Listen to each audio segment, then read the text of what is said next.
Padre Celestial, ruego a ti, Señor, oro delante de tu presencia, Papito Dios, para que seas tú revelando a tu iglesia, Señor, para que seas tú revelando a tu pueblo esa palabra, Señor, esos versículos, esa enseñanza bíblica fundamental para nuestras vidas, Señor. Que seas tú llenándonos de tu amor, de tu misericordia, y que nosotros como tu pueblo, como hijos tuyos, Señor, seamos entendiendo, apoderándonos de esa palabra, Señor, y haciendo la vida en nuestras vidas, Señor, tomando esa enseñanza tuya, Padre Celestial, por medio de tu escritura, y llevarla a la práctica en mi vida diaria, con mi familia, en mi trabajo, con todos y cada una de las personas que me rodeo, Señor, en el transporte público, si estoy en la calle, que yo pueda vivir, pueda sentir y pueda hacer vivir a los demás, Señor, esa tranquilidad, ese amor, a pesar de todas las dificultades que se siente al estar en comunión contigo. Padre Celestial, dirige tú, Padre Santo, esta predicación, sé tú, soberano Dios, mostrándonos, Señor, convenciéndonos de toda verdad, en el nombre de Jesús. Amén, amén y amén. Amén. Bueno, y después de esta oración vamos a darle pues paso a la palabra. Miren, hay algo que nosotros estamos viendo y prendemos el televisor y salen propagandas. Si queremos ver una película, si usted tiene Netflix, si usted tiene, qué sé yo, la programación que tenga, si usted va a aprender en estos días, usted va a puras películas relacionadas con Navidad. Que hablan de un tipo de Navidad. Si usted mira, por ejemplo, los canales de televisión y sale una propaganda referente y está el granito de café cantando esa canción, que ya todos nos la aprendimos. Es más, cuando nosotros empezamos a escuchar por ahí a mediados de noviembre, finales de noviembre esa canción, ya sentimos que Navidad nos vino encima. Bueno, pues vamos a estar mirando. Miren, en este sentido yo me tomo el atrevimiento de clasificar que hay tres tipos de Navidad, ¿no? Y hay una Navidad comercial, donde te bombardean y te llegan con información de un lado, del otro, por radio, por televisión, por internet, por todo lado, de todo te bombardean con el sentido de tienes que gastar, es urgente, tienes que comprar esto, tienes que comprar esto, y empieza el comercio a presionarte. Ese es un tipo de celebración que aprovechan en esta época para hacerte sentir la necesidad de la urgencia de comprar o de obtener cosas que a lo mejor no son tan necesarias si te detienes y lo piensas. ¿Listo? Ese es un tipo de Navidad más apegada al comercio. Pero también tenemos una Navidad muy extranjera, donde nos muestran un gordito que viste de rojo, que anda con una tula al hombro, y el tipo anda caminando por los techos de todos los vecinos, bregando a meterse por un hueco, por una chimenea, que se aplica más a un contexto europeo por el frío que hace por allá hacia el norte, y no tanto acá. Y nos han vendido la idea de ese tipo de Navidad, y hay niños que dicen, no, es Papá Noel, es Santa Claus, y hasta pelean, ¿no? He tenido que ver aquí, sobre todo con lo del trabajo de mi esposa. Y ese tipo de Navidad es otro tipo de Navidad, muy adaptado a esta Navidad de comercio, pero muy extranjerizado, muy alejado de lo que debería ser la celebración de Navidad para nosotros. Amén. En cambio, para el cristiano, para el creyente, el entendimiento o la manera en la que podemos aprovechar esta fecha y esta época es muy distinta a como la está promocionando el mundo, a como la están promocionando el comercio, a como la está comercializando Europa o de otras partes hacia estos rincones o lados del mundo. Yo les pido el favor que entendamos algo muy importante con respecto a la celebración que se hace en esta época. Y para poder entender, vamos a estar estudiando una palabra bien bonita. Ustedes estarán pensando que yo me meta por Lucas, que me meta por Mateo, pero no. Voy a pedir el favor que abramos Filipenses. Vamos a abrir en nuestras Biblias, en la carta de Pablo a los Filipenses, a la iglesia que está en Filipos. Vamos a buscar el capítulo 2 y vamos a buscar el capítulo 5 al 11. ¿Ven? Filipenses, capítulo 2, de los versículos 5 al 11. Filipenses capítulo 2 de los versículos 5 al 11, y dice así: la actitud que ustedes deben tener debe ser como la de Cristo, quien siendo por naturaleza Dios, no consideró ser igual a Dios como algo a que aferrarse. Por el contrario, él se rebajó voluntariamente, tomando la naturaleza de siervo, haciéndose semejante a los seres humanos. Y al manifestarse como hombre, se humilló a sí mismo y se hizo obediente hasta la muerte. Y muerte de cruz. Por eso, Dios lo exaltó hasta lo sumo y le otorgó un nombre que es sobre todo nombre. Para que ante el nombre de Jesús se doble toda rodilla de los que están en los cielos, en la tierra y debajo de la tierra, y toda lengua confiese que Jesucristo es el Señor, para la gloria de Dios Padre. Amén. Y aquí vemos un misterio importantísimo dentro de nuestra manera, o lo que debe ser nuestra forma de aplicar nuestra fe. Entonces me llama la atención porque esta es una lectura bíblica que nos habla sobre todo de lo que tiene que ver con humildad, ¿no? Y nos da ese ejemplo máximo. O sea, no hay mejor ejemplo que nos haya podido dar Pablo a la hora de hablarnos de la necesidad que nosotros seamos humildes como la que utilizó. Dice que Jesús, que nosotros, la iglesia general, todos y cada uno de nosotros, los que creemos, recuerden que la iglesia va dirigida la carta va dirigida a una iglesia que está ubicada en una ciudad griega de mucho comercio, de mucho paso, de mucho intercambio. ¿Listo? Los griegos eran un grupo de personas orgullosas en el sentido de su conocimiento, la sabiduría, la forma en la que manejaban su política. Recuerden que ellos son los inventores de la democracia y son un grupo orgulloso. Y entre más rango era alto, más orgulloso debían sentirse. Sin embargo, lo está diciendo un judío cuya descripción de sí mismo dice judío de judíos, ante la ley fariseo, enseñado por Gamaliel. En cuanto a la ley irreprensible, y también es un hombre de orgullo, y es un hombre que de un momento a otro, así teniendo ese pecho brotado, sintiéndose orgulloso de sí mismo, comprende que no hay nada en lo que él sentirse orgulloso, sino solamente en buscar a Cristo. Y allí en este momento él le escribe esta carta a esta iglesia diciéndole que esa actitud que ellos deben tener no debe ser tan parecida a su viejo estilo de vida orgulloso e engreído, sino más bien más parecido al Señor. Amén.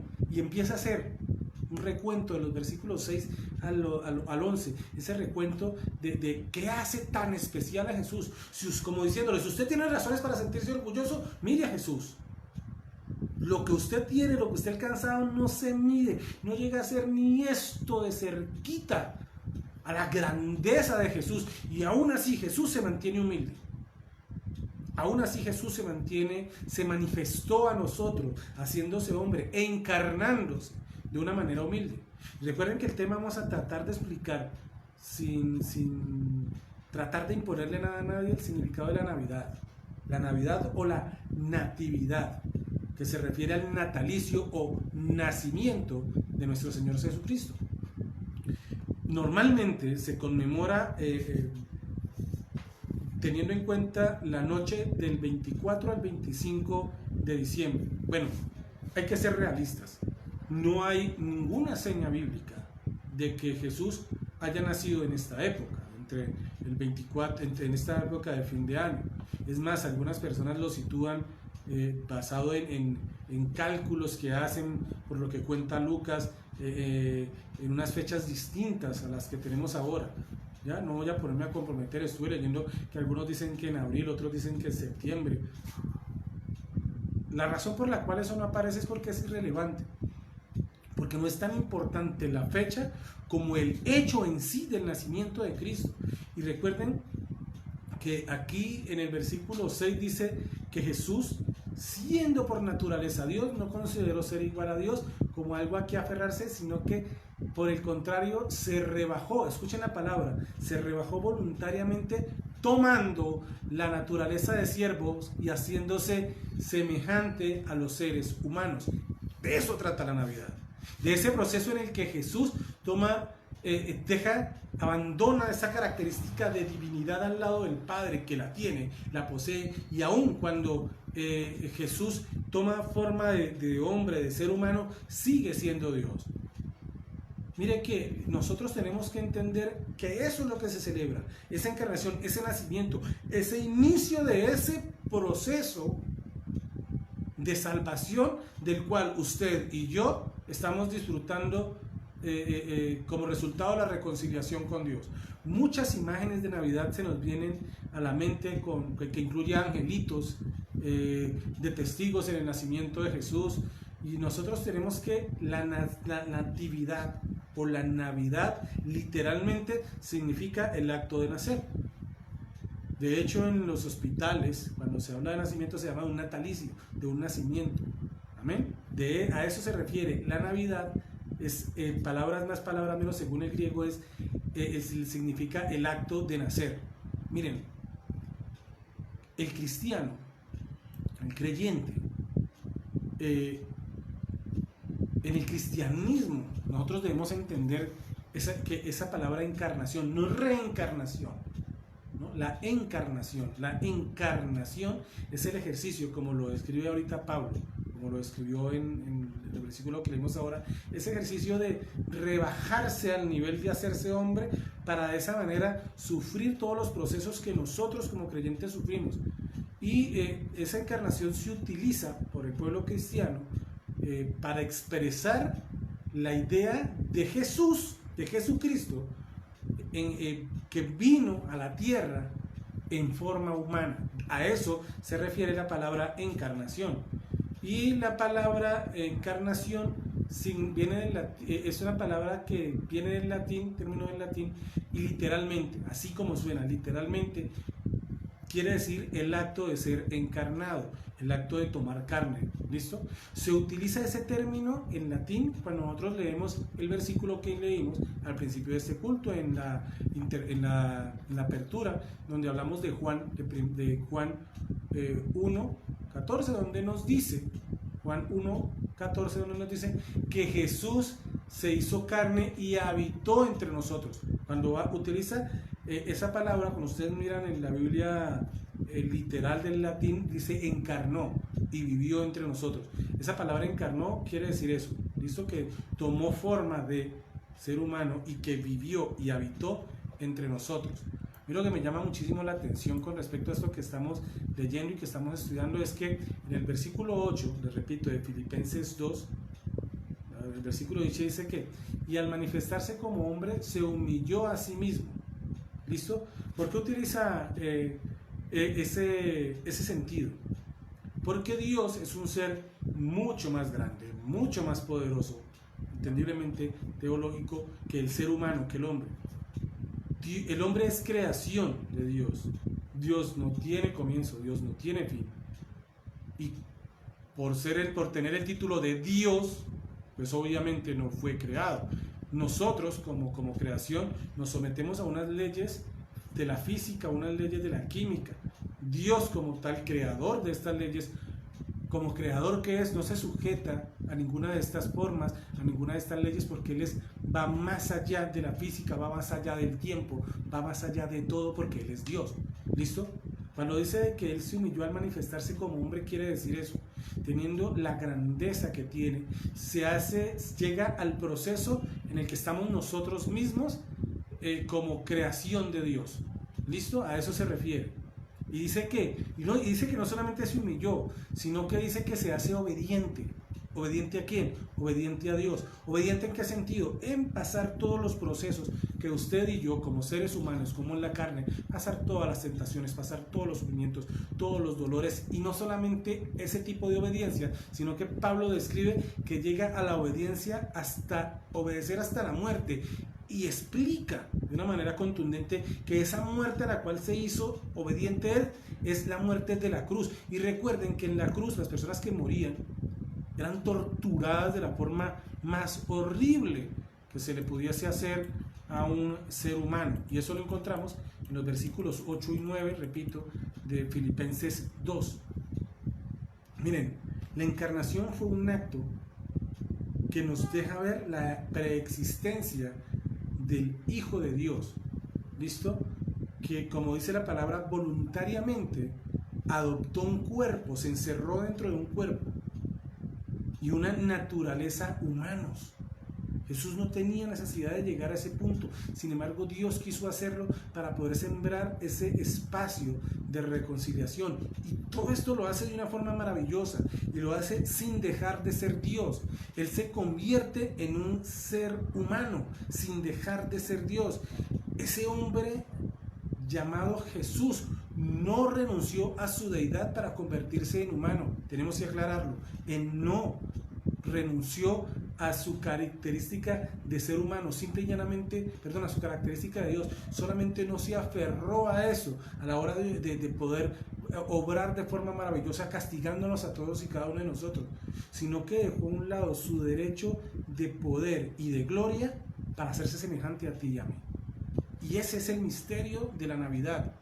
Ese es el misterio que nosotros que encierra la fecha que por calendario,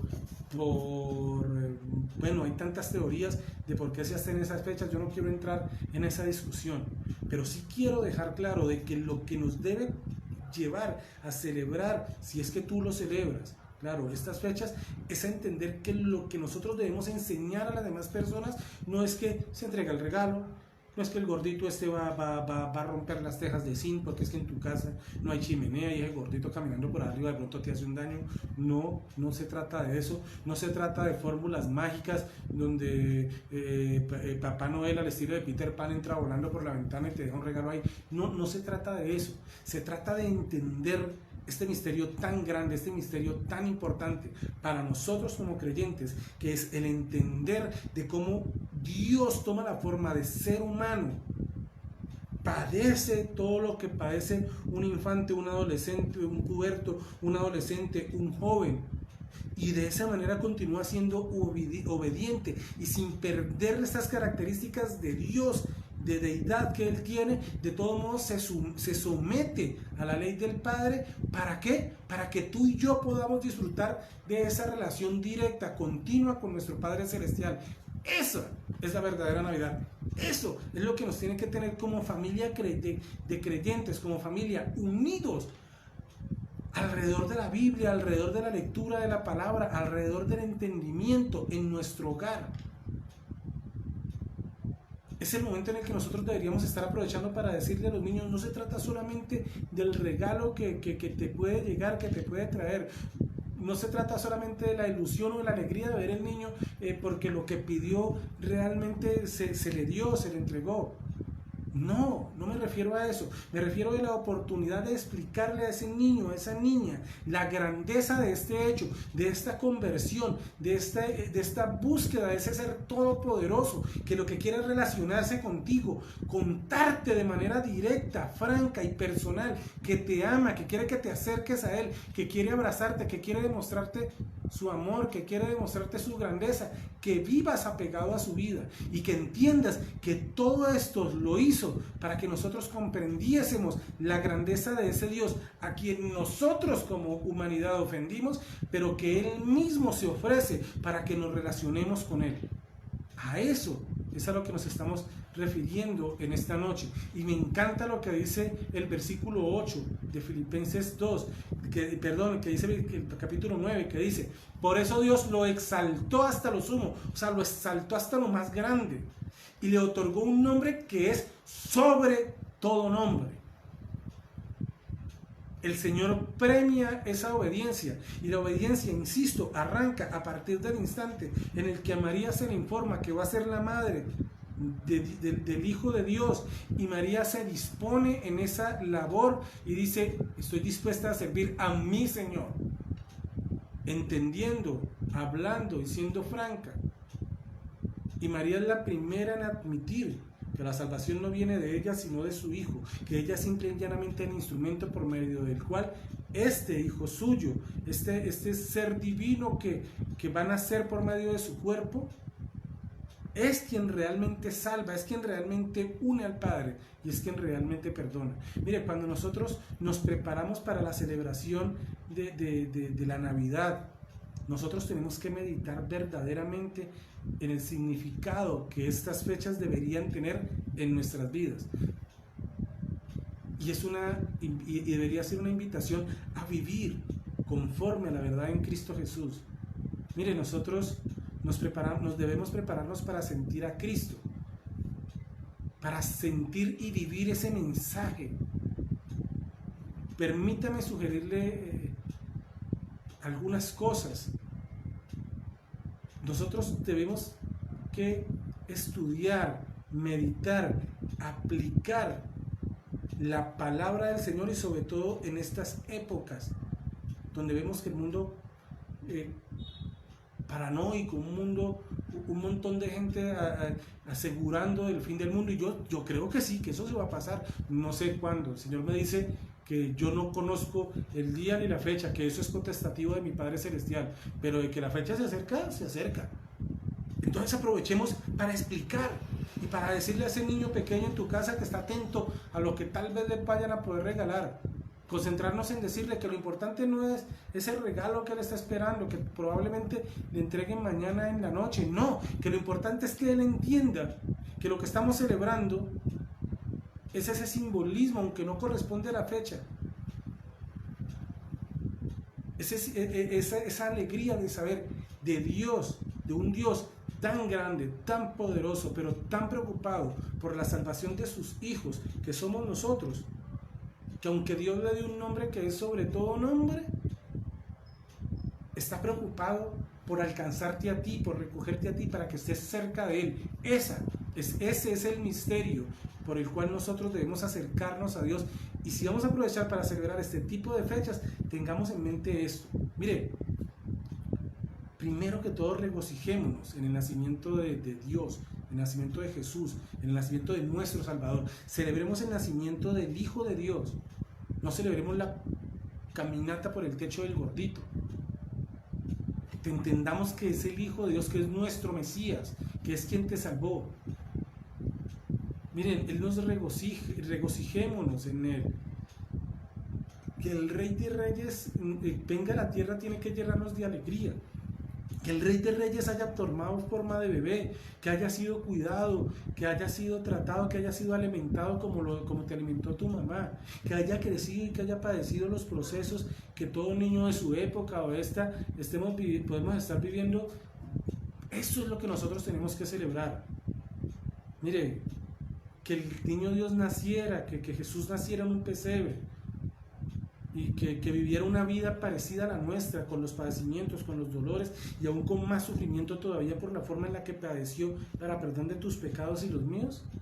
Mire, cuando Jesús nació, dice la palabra que el gozo en los cielos fue tan grande que no pudo contener la naturaleza y la obra de Cristo.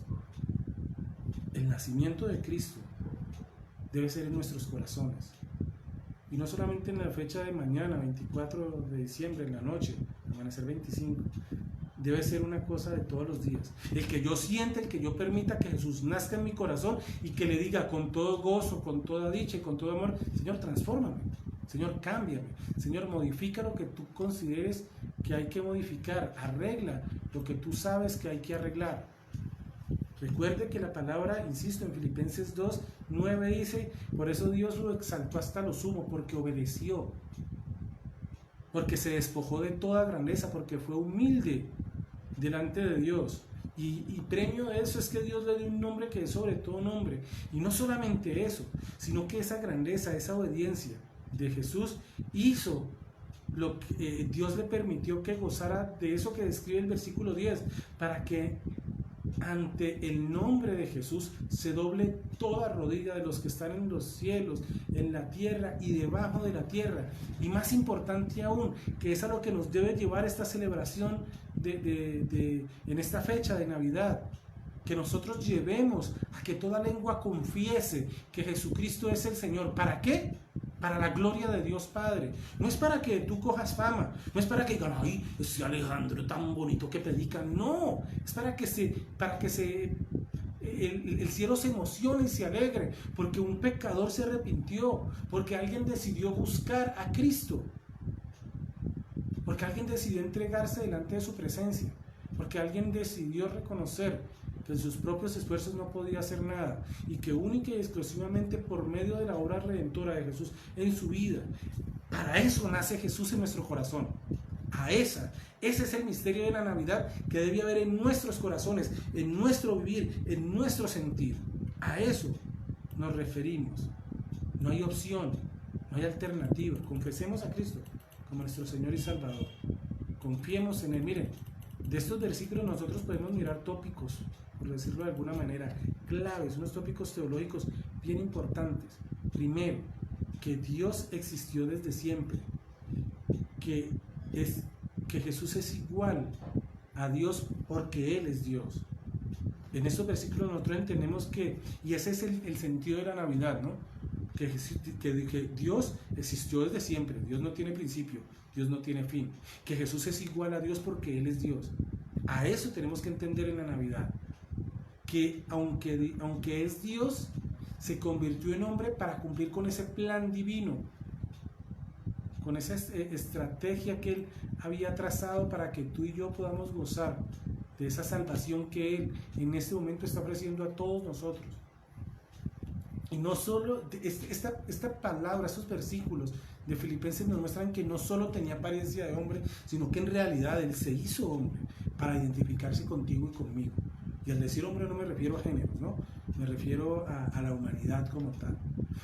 Estos versículos nos dicen que Él voluntariamente se despojó de todos sus derechos divinos, de todos sus privilegios divinos, de su posición. Más allá del amor de su Padre, Él se despojó de todo eso por ser obediente a su Padre. Estos versículos nos dicen que Jesús murió en una cruz por nuestros pecados, para que nosotros no tuviéramos que enfrentar la muerte eterna a la cual teníamos como consecuencia por nuestros pecados. Estos versículos nos dicen de Filipenses 2, del 5 en adelante, que Dios glorificó a Jesucristo por su obediencia. Y estos versículos nos dicen que Dios lo levantó a su posición original. Y que desde allí, en esa posición original, a la diestra, a la derecha del Padre, desde donde Él va a reinar para siempre, como nuestro Señor, como nuestro Salvador, como nuestro juez y al mismo tiempo como nuestro abogado. Miren, ya para concluir, meditemos en la influencia de Jesús en nuestras vidas. Miren, la Navidad es una época para regocijar, para adorar, para recordar al Hijo de Dios, y que nosotros estemos en ese trabajo de renovar de una manera determinada, de tomar el nombre de Jesús, de tomar su nombre sobre nosotros, sobre nuestras vidas.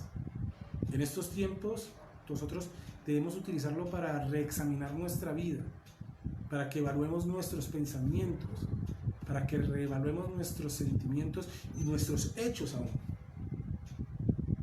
Deje que este tiempo sea un tiempo de recuerdo, de gratitud, un tiempo de gracia, un tiempo de perdón. No se deje vender la idea de que usted tiene que empezar a salir a comprar como loco o como loca, porque esa no es la Navidad que tú y yo como creyentes celebramos. Miren, lo que hizo única la humanidad de Cristo fue que nos libertó de los pecados. Eso es lo verdaderamente importante. Y esa obra empezó a partir de su nacimiento. ¿Cuándo? No, yo no sé la fecha. Y si la Biblia no lo dice, bueno, pues una razón importante habrá.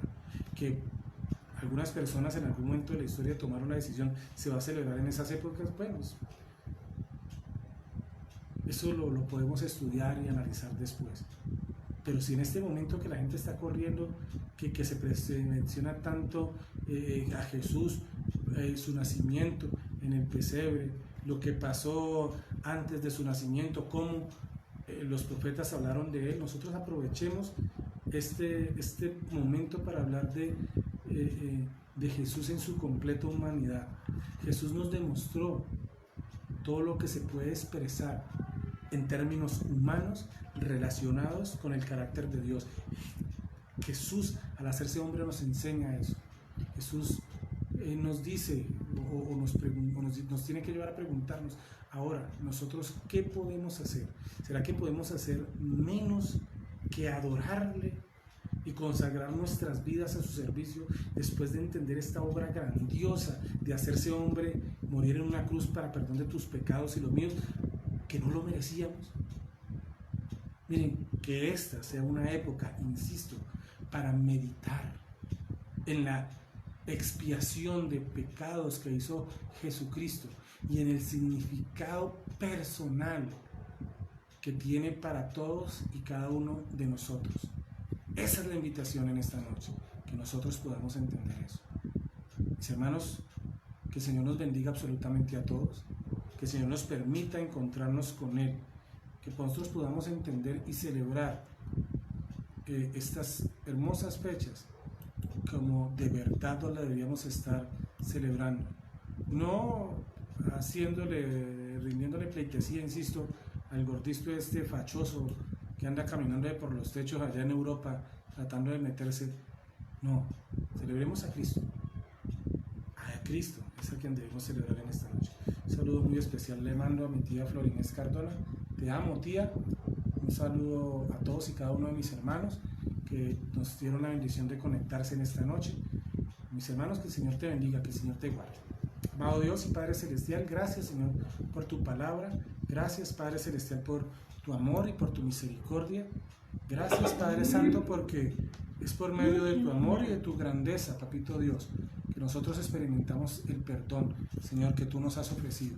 Te pedimos, Padre Celestial, que seas tú transformando los corazones, Padre Celestial, y que sea esta Padre Santo, porque que sea esta humanidad, Padre Santo, entendiendo la necesidad de ese encuentro personal, de ese encuentro sincero, Señor, que todos necesitamos contigo. Te pedimos y te lo suplicamos, Señor, en el nombre eterno de tu Hijo Jesucristo, Padre Santo. Amén, amén y amén. Mis hermanos, saludos a la familia. Continuamos, sí, Señor, continuamos celebrando a Cristo. Julia, amén por esas palabras. Que el Señor te bendiga. Un abrazo a la chiquita. Mañana paso por tu casa y te llevo tu encargo. Tengo unas ganas de poder hablar contigo un rato. Que el Señor los bendiga, mis hermanos. Voy a colocar una cancioncita de esas que puse ahorita rato como para despedir el culto y que todos podamos estar con ese gozo y esa alegría de celebrar, insisto, a Cristo. Amén. Vamos a celebrar a nuestro Padre Celestial. Vamos a cantar alabanzas a su nombre y a reconocer que es Él, nuestro Rey. Amén. El Señor te bendiga, el Señor te guarde.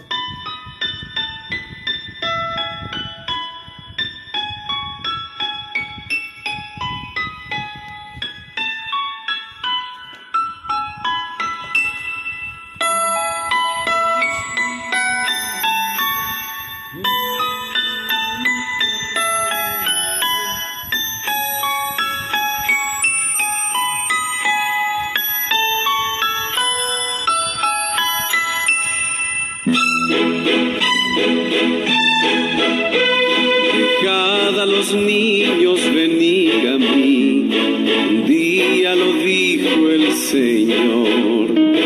No lo vayas jamás a impedir, es de ellos el reino de Dios.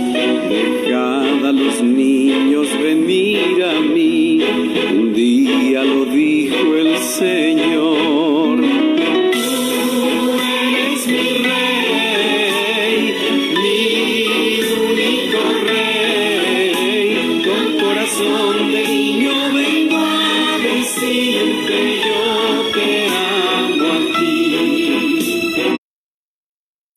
Tú eres mi Rey, mi único Rey, con corazón de niño vengo a decirte yo te amo a ti. Muy cerca de ti quiero estar, mi Jesús, dispuesto a hacer tu voluntad. Del mundo yo sé que tú eres la luz, tú eres, Señor, la verdad. Muy cerca de ti quiero estar, mi Jesús, dispuesto a hacer tu voluntad. Tú eres mi Rey, mi único Rey, con corazón de niño vengo a decir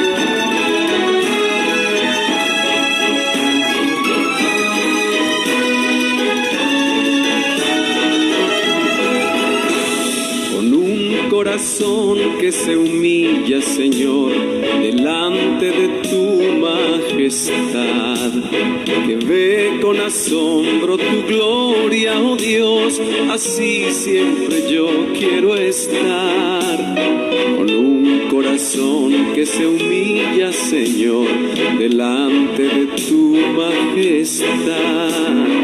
Tú eres mi Rey, mi único Rey, con corazón de niño vengo a decirte yo te amo a ti. Tú eres mi Rey, mi único Rey, con corazón de niño vengo a decirte yo te amo a ti. Yo quiero tener la inocencia de ayer y tú la puedes restaurar y juntos volver nuevamente al Edén y de tu mano caminar y juntos volver nuevamente al Edén y de tu mano caminar. Tú eres mi Rey, mi único Rey, con corazón de niño vengo a decirte yo te amo a ti. Tú eres mi Rey.